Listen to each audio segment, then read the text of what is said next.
get ready.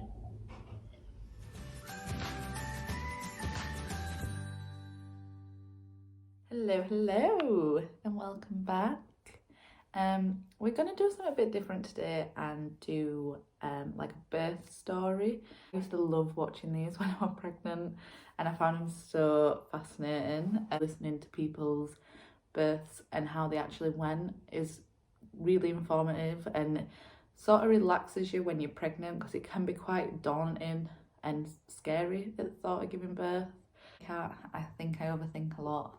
So we looked at Hypnobirthing, and this is a book I read during my pregnancy. It's Practical Ways to Make Your Birth Better by Siobhan Miller. And it was an amazing book. The thought of birth after watching so much dramatised births in films and programmes, you're just terrified. My approach to birth was if I need it to get Maisie out, then I'll take anything. Like, I was never against anything. Of course I wanted this like natural, beautiful water birth, but sometimes that's just, you can't plan birth. You just don't know what's going to happen, and I think having an open mind is best way to go into it. So I did hypnobirthing to just sort of keep my mind calm and think of it more in a scientific way. And hypnobirthing, even though it sounds all like hippie, it's not. It definitely just thinks about the science behind your birth and what your body's actually doing. That definitely helped. We didn't have the water birth spa like hypnobirth that I wanted, but overall I do think it was still a positive part of his birth, by giving that research and keeping my mind calm. Maisie was born on 20th of May 2020, so last year during the pandemic. Just a disclaimer, if you're not very good with blood and things like that, then I will be talking about that, obviously, because birth's no walk in the park. There were times during it that I felt like I couldn't do it. I managed to stay calm and get through it.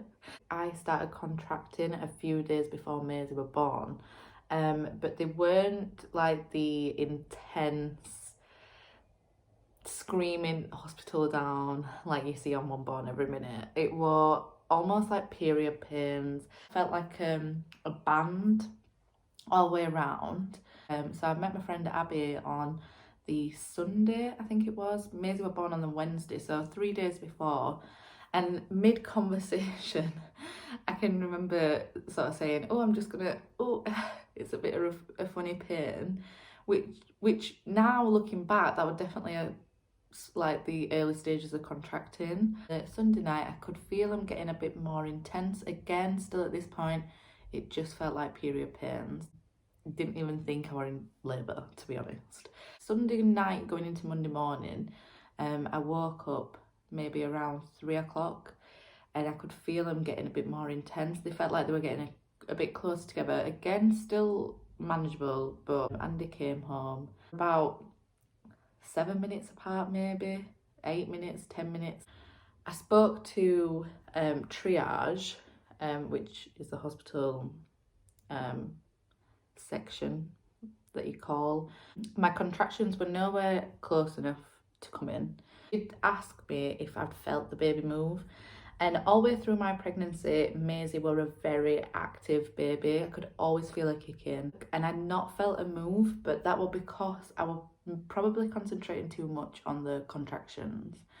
I think the contractions were almost feeling more intense because I were obviously stressed at this point, really getting a bit worked up. So we went into the hospital. I had to go in on my own for, I think it was 45 minutes. It weren't long at all, and it was just to check heartbeat. At this point, my contractions had pretty much stopped. Like, when we came back home, I just felt like that period pain again. It weren't contractions. It was strange because I thought I felt a bit silly because I didn't know what what I was looking out for. I didn't know whether they were contractions. Tuesday through the day, we just felt like period pains. And then Tuesday night were when it started sort of ramping up, if you like. It was Maisie's due date on the 20th of May, so Maisie was born on a due date. So I knew it was going to happen. On the Tuesday as well, I had my, it's going to be my name, but my mucus plug, so the bloody show or whatever they call it. And that was a sign to me that I'd not been almost making it up on the Monday. It was contractions. It were just really early stages. So Tuesday I had that, and I thought, right, well, it's going to happen in the next couple of days. So I went to bed, we laid in bed, we're watching Marley and Me, crying my eyes out. And then Tuesday night I went to sleep maybe about 10 o'clock.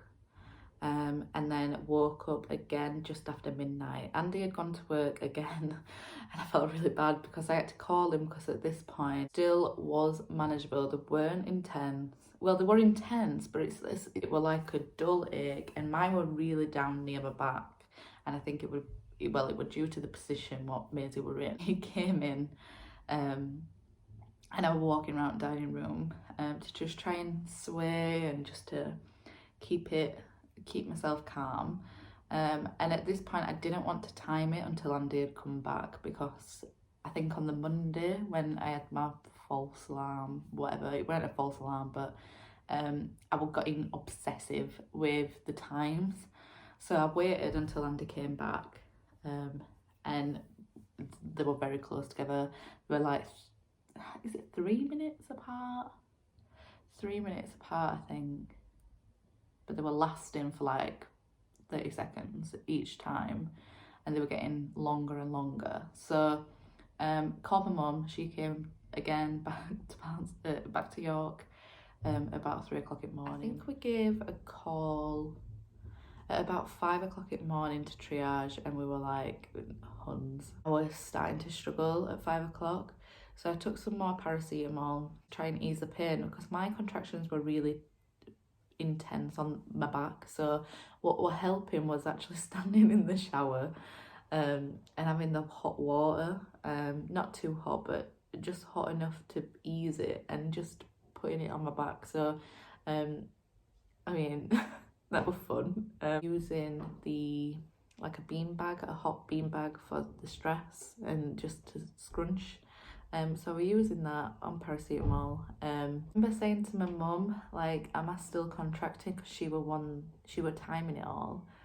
And she was like, Emily, you're constantly contracting. But I was so out of it. And just trying to like relax, keeping calm. I said to my mum, I'm like, I'm going to be sick. I feel really sick.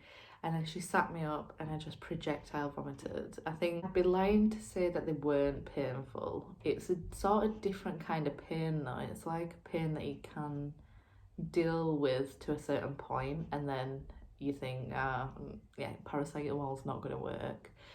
So that was my sort of game over point. We're about 9 o'clock.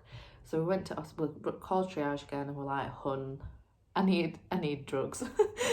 We got to hospital, obviously with COVID restrictions. I had to go in on my own again. Just until I think the whole rule was that your birthing partner, the one birthing partner that you choose, so obviously I chose Andy, they were only allowed in until you were fully dilated, not fully dilated, like in active labour. So that's 4 centimeters dilated, not fully dilated, that'd be a bit too late. So I went in, and let me just set the scene. I think it was 28-degree heat, because we're in middle of May. The hospital was boiling, like even hotter inside than it was outside. They had all windows open. I had a fan, like a hand fan, and then I had cold flannel. So I went into triage with, I didn't take any of my bags because they were in car with Andy, and they waited outside because they knew it wouldn't take too long. So I probably got to hospital about 9:30, and I had my fan, The times might be slightly off by maybe half an hour. I was pretty out of it by this point. So I literally just ignored nurses and just went to a bed near window. And they were like, "Oh, we'll come over to you. We've just got another lady." I was like, "Yeah, that's fine." I was out of it. I was literally like, "Don't matter, just come to me when you're ready."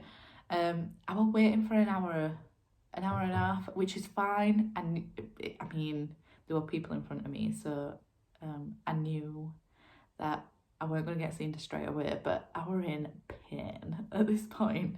So I were bending over, like wiggling. And my contractions at this point were getting intense, like really deep in my back. Not really hurting my tummy, but you could feel it all.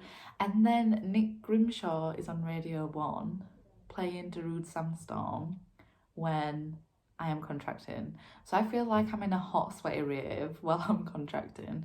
And then the lady comes over and she examines me, and I am 4 centimetres, which I pretty much knew at this point that I was. Time frame, we were in labour ward by 11:30. That's when Andy came in to the labour ward. They just wheelchaired me round because I couldn't barely walk. Got round to the labour ward. I was doing my breathing, my hypnobirthing breathing. I was still calm in my mind. I was very quiet in a sense that I weren't really speaking to anyone because obviously I was a bit preoccupied, and I was having gas and air. Amazing. I love gas and air. I was on sort of edge of bed, wiggling. Andy were massaging my back. I can remember snapping at Andy because he weren't massaging my back as good as midwife. Bless him. My legs at this point, while I was like leaning on the bed, were shaking, and it was distracting me almost from keeping calm. So I ended up going for pethidine. Just give me anything. Just give me something to stop my legs and to just take this pain away. A lot of people go a bit funny on pethidine. Pethidine for me reacted almost like I calmed down. Like I just went so chill and so mellow. I was calm, my legs had stopped shaking, I could concentrate on my breathing with the gas and air. This next sort of 4 hours was very quick. It didn't feel like, it felt like that. Every little thing went really quick. So I can remember trying to go for a wee and couldn't because there was too much pressure. So they put in a catheter, maybe 1:30. They came in to examine me and I were about 7 centimetres. And I planned to break my waters for me. And then I'm pretty certain, like half an hour maybe later, my waters just broke naturally. Not being order, I can't quite remember because I was a bit out of it. They put a cannula in just in case you need any fluids or anything after. Now laid down on my side and like staring at Andy, and I'm like, I need to push. It weren't me trying, my body were just doing it. I was like, I need to push, like really dramatic. And they were like, just listen to your body, do what it needs to do. I think when you get that pushing sensation, I think panic does set in a little bit, a tiny bit. And I can remember being at my side and like pushing and like staring at Andy like, oh, I can't do it. Let me just put it into perspective. We got into labour ward at 11:30. Maisie were born at 3:33. So it like 4-hour labour, like active labour. It was really quick. I think the midwives didn't even think it was going to be that quick. They were like, oh, you've got another 4 hours yet. No, it was a quick one. So that's why I think I get a bit confused with what happened when, because it just felt all merged into one. I can remember it was the pushing when I was laid on my side that I was like, this is going to happen soon. So what they did is they put the bed like that, and I just sort of like leaned over it. So that's the position I went in because that's where I felt most comfortable. I didn't want to be laid down. I almost wanted to be like on all fours. So I did that. I leaned over the bed, and that's when they wanted to turn me around to examine me. I was like, nah, she's coming. I kept on feeling that pushing sensation. And she was like, just do it, just push if you need to push. So I was pushing, and they were like, oh yeah, that's the head. Like, you're right, we didn't need to examine you, you're pretty much pushing, that's fine. So I think I'll not go into details about the pushing bit, in a sense, because it was really quick. I think I did 4 pushes, and she were here. It took 14 minutes to push. So very quick. And then she were out. I was obviously like laid this way. I were attached to her, so I had to try and turn myself round and grab Maisie. She were a Maisie straight away. We knew she were a Maisie. Like I said, it were quick. 4 hours. Gave me drugs. Wiggled about. Pushed, and she were here. So that bit, you know, I think the hardest bit, actually, the after bit for me, that hurt more. It just feels the same sensation, the same muscles as having a poo. It felt forever before she cried. It turned me around, and then I was in this like blissful, like, oh, I've got my baby, everything's fine. And then they pressed the emergency button because I tore a bit too much than they thought. Like, it was ready, but I wasn't ready. I wasn't ready down there, but it's fine. My birth notes. It says here, so 14 minutes duration of 3rd stage, blood loss 800 ml, which I think they said that were a lot of blood, but then we googled it after, and it weren't that bad. Like, it just looked worse than it did, if that makes sense. At this point I was a bit scared because they did say that I might need surgery, and I thought they were going to wheel me off away from my baby bliss with Andy and Maisie, but I didn't need that, but I did need stitching, and like ASAP stitching. So I was still on gas and air because they had to inject me with like a local anaesthetic down there. That bit hurt. That was the worst bit of it all. Pain is different for everyone. I thought I was quite pussy with pain, but I think I dealt with it quite well, because I get cringed out by everything. So if someone put a cannula and a catheter in now, no chance. And they started stitching. I was taking gas and air because the anaesthetic had not fully kicked in. And then after that, I had to have a catheter put in again because of all the stitching and where I tore. I think it just took them a while to get me sorted. But Maisie were having her first feed with her daddy. Pretty much we had this sort of hour and a half blissful, beautiful, just bonding time. We had the toast that they bring in. I felt a bit sick because of how much gas and air I'd used. So I only had maybe like half slice. I would neck in water because I was so thirsty from the gas and air as well. Andy had to leave at 8 o'clock because of COVID, he couldn't come to the labour ward. I needed to stay in that first night. We stayed in that night, me and Maisie. That bit was scary because, I mean, your first baby on a maternity ward on your own. But 5 hours after giving birth, after stitching and everything, I was walking up into the shower. So, and they were like, should you be walking? Should you not? But they were all incredible. In the morning, so this was Thursday morning, we'd have spent the night, that were fine. Maisie weren't feeding properly. She was spitting, like, being sick a lot, and they think it was because of how quick she came out. So she had to go to the special care unit just to have some tests. They wanted to check her at like an x-ray, and just make sure that everything was fine. That bit was really upsetting. I ended up getting put in like a separate room in hospital. Like, instead of on the main maternity ward, I was put in like a private room because, bear in mind, I just gave birth like 12 hours maybe before. not even 12 hours. No, like 12, 18 hours, and then my baby was getting wheeled off.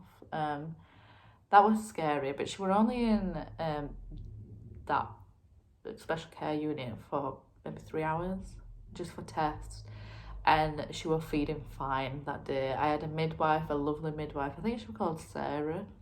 She came in and were helping me feed, just to observe and make sure she was feeding fine. So we had 2 nights in hospital, one night mainly for me and one night for Maisie. So weren't ideal because Andy couldn't see us and I felt so bad. I don't know, I was terrified, obviously being on a ward on my own, not knowing how to look after a baby. No one tells you that bit. The first couple of hours where you're just on your own, having to look after a baby. It was terrifying, but all the midwives ask them for help. They're there for that reason. And honestly, I think the midwives were 10 out of 10. They made it feel really normal for me because I didn't have Andy. And it was just amazing. Yeah, I think overall speaking, I think the birth went really well.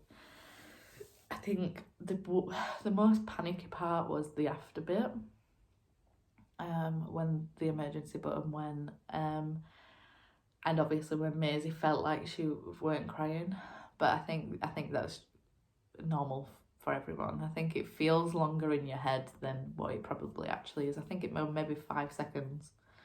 Probably weren't even that. I don't know how off my face, but I think hypnobirthing definitely helped because I think at the pushing stage I felt quite in control, even though I was saying to Andy like, I can't do it. I think that's just because you doubt yourself, and I think you shouldn't. Your body is made to do and to carry and to birth a beautiful baby. So I think hypnobirthing I would 100% recommend. I think we didn't get that beautiful spa-like water birth like I wanted. However, I don't really care. I think it would have been lovely, but I still think our births were really beautiful as well in a weird ways.